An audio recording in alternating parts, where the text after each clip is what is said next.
Okay guys, magandang hapon. Ayan, update tayo sa lagay ng ating pantalan ngayong hapon. Linis ng pantalan, no, ng Dangay Ruas Port. Ayan, arrival natin si Starlight Reliance galing Katiklan, galing Udyungan, Romblon. Naka-standby yung dalawang watering natin, water truck. Kunti yung mga pasahero dahil may biyahe kahapon si Montenegro. Malinis na yung ating pantalan, wala nang pag-alagala masyado. Nabago na ulit yung patakaran dito sa Dangay Ruas Port. Bawal na yung mga outsider dito. Yung outsider yung pumasok ay pinagbabawal na ng pulis.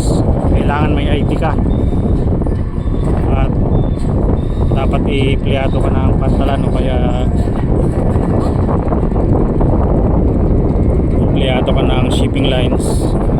Papasok ka dito sa Dangay Ruas Port.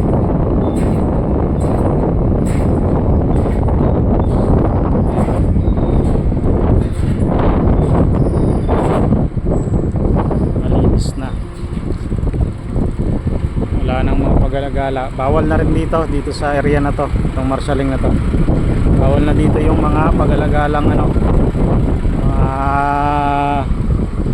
driver at saka pahinante.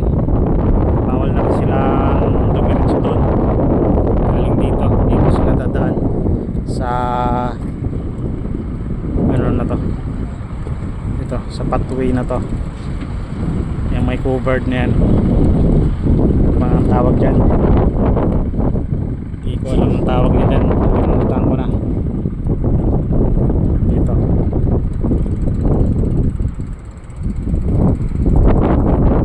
yan. Pero dyan sa area na to bawal na. Sisitahin ka ng makabantay na gwardiya dyan. Ako lang yung nakakagala-gala dito. Dala-dala yung aking bike. Ito, sa area na to bawal dito ang pagala-gala.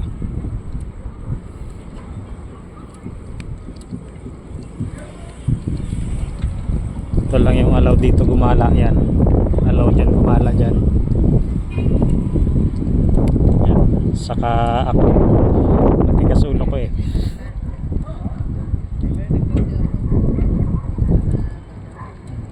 Ito yung CR. Yan, CR ang Dangay Ruas Port. Saka yung kanyang yan yung sumasala ng dumi. Ito yung building na yan, bagong gawa.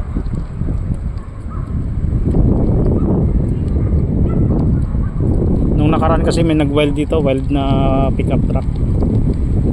Kaya medyo delikado, pinagbawal ng port police yung gumala dito. Ayan, dito sila dadaan mga pasahero.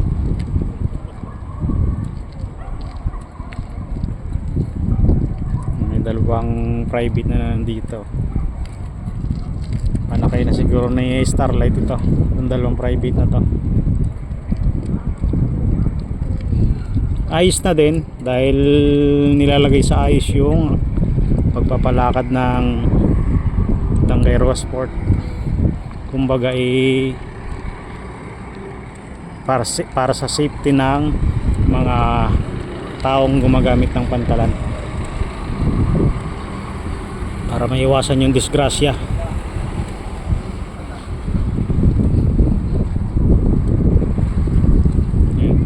Unload na siya. Hello, magandang gabi, magandang dilag. Ha? Ay, alas 30. Ha? 30. Nandun. Papunta na rin yata dito. Sige, sunduin mo na. Nahiya si clearing sa ating video Ayan, lumalabas na yung mga pasahero.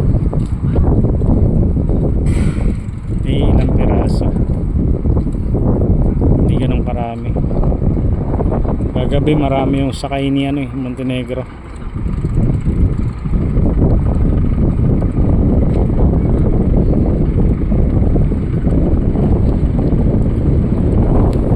Bali schedule nito ni Reliance ay pang alas 11 ng gabi pabalik ng Katiklan. Bali maaga siyang dumating galing Mudyong Arumblon. Alas 5 pa lang. Nakakaway si Madam.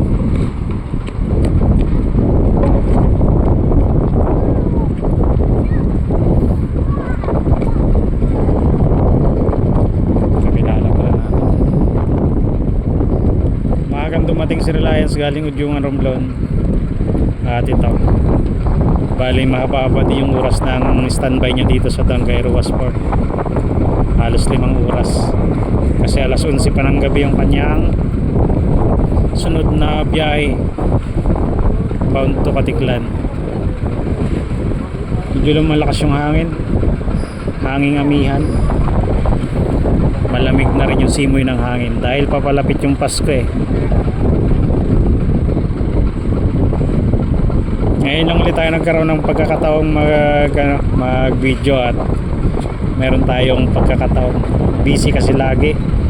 Kapag ka busy ako guys at nang walang pagkakataong mag video, hindi ko talaga pinipilit dahil masisira lang yung yung pagkakataon. Baka mamaya meron akong makaligtaan sa trabaho ko. Hindi kasi tayo full time vlogger, may trabaho tayong inuuna bago sa pagbablog.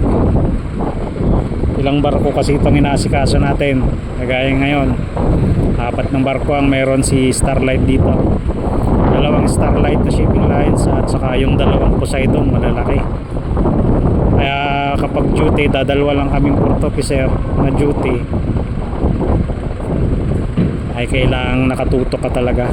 Sa daming nag-i-inquire at nagtatanong mga panakay, daming katanungan na kailangan sagutin, kaya dapat nakatutok din tayo. Kaya yung pagbablog ay nakakaligtaan natin minsan.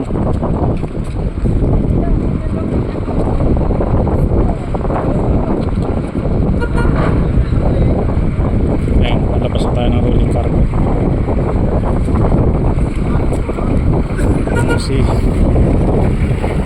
Si Gardenia.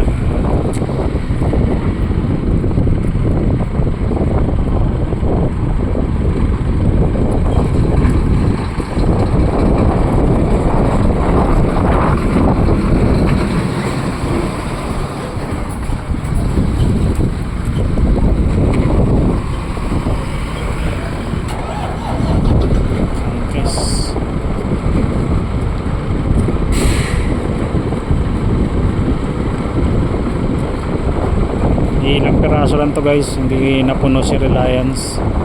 Mahina na yung panakay sa Udyungan, gawa ng meron tayong kalaban. Nandiyan na si Montenegro na kalaban natin sa biyahe. Hindi kagaya dati na 2 times a week lang ang biyahe natin. Ngayon 4 times a week na, 2 beses si Montenegro na bumabiyahe, ganon din si Starlight, 2 beses din sa loob ng 1 linggo. Kaya 4 times a week na mayroong biyahe. Magkaiba nga lang yung schedule kasi si Montenegro ay 4 to alas 4 ng hapon na Martes ng hapon at saka Biyernes ng hapon. Si Starlight naman Miyerkules ng alas 11 ng umaga at Linggo ng alas 11 ng umaga dito sa Dangay Ruas Port papuntang Mudyong Arumblon. Balikan yun guys, balikan yun. Ganon din si Montenegro, balikan din. Martes at Biyernes ay balikan din siya. Alas 4 siya dito ng hapon, alas 8 naman siya ng gabi sa Udyungan. Si Starlight naman Miyerkules ng alas 11 ng umaga dito papuntang Udyungan at alas 3 naman ng hapon siya pabalik dito. Martes din yun at saka Linggo. Ganun yung setup ng biyahe. Vice versa lang yun, vice versa lang. Ang bibigat nito, Padiron.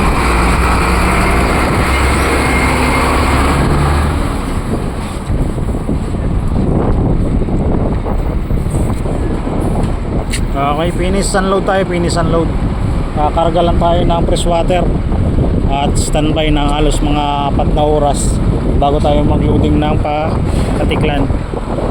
May kalakasan yung hangin, kaya baka hindi maganda yung dating ng voice over ko dito. Voice over pa tawag dito or talagang live voice over?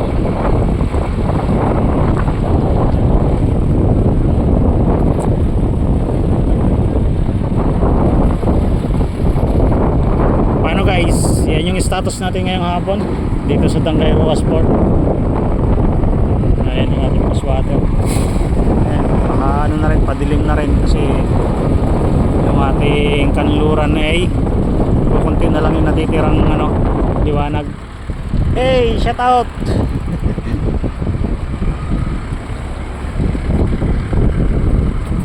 Ayan. Yung isang barko yung nandito ngayon, si Reliance.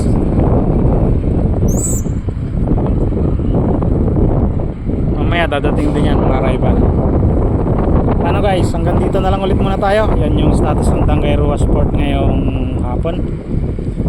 Arrival natin si Starlight Reliance galing Udyong Romblon.